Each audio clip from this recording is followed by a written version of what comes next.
Hello, Sam-ariffic science fans! Welcome to another Book Rambles video, the series where I take a little break from science to talk about my favorite books. But today, we're not talking about one book, we're talking about every single book in the world, and discovering how this became this.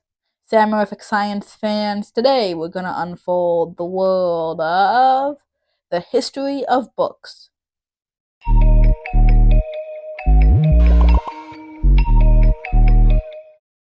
Now, one of the most important parts of a book is the actual writing inside it. So before we can look at something that even remotely resembles a book, we need to look at the origin of writing, which was in ancient Egypt around the end of the 4th millennium BC. Now, there are two major differences between writing then and today. First of all, back then they used hieroglyphics, which was a different form of writing that is super cool. And the second is that it wasn't writing on paper because paper didn't exist yet. Instead, they carved things into stone. Now, carving stuff into stone is not easy. It was a bit of a pain in the butt. And as a result, writing was not done casually, as it is today. It was used mostly for writing on tombs like the pyramids and for writing contracts. Other than that, it was used sparingly, until the invention of something that changed writing forever: papyrus. It's similar to paper, but not the exact same. Papyrus is thicker and more rigid. Also, it's made from a reed called a papyrus plant. The ink they used was made from burnt organic materials and mixed with gum from the acacia tree. At this point, though, it still wasn't a book. It was used as a scroll-like thing. Paper wasn't being bound together at all until the rise and fall of many great empires.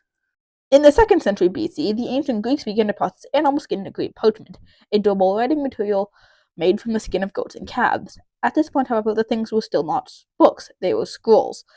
At this point, however, they were writing more things down than just contracts. They were even writing down fiction stories. Around the 1st century, we finally had something that looks like a book. The covers were made with a wood at this point, and the pages were still parchment. Then, in year 105, paper was invented by Kai Lun in China. So, now books are quite similar to what we know them as today, but before we end, we need to talk about the medieval era, where some of the most beautiful books ever were made. At this time, books often had amazing artwork in them, and their covers were often decked out in all kinds of jewels. In 1935, in the United Kingdom, Penguin Books did something that would forever change books. They came out with the first ever softcover book, which is much cheaper and more space efficient, if not as nice or durable. Now, again, this feels like a potential point to end the video, but first, what about the future? Ebooks, audiobooks, what's next to revolutionize stories and information? Anyway, that's about all for this video, Sam-ariffic science fans. Before you go, don't forget our goal of getting to 200 subscribers by June 30th. I hope you enjoyed, and thank you for watching.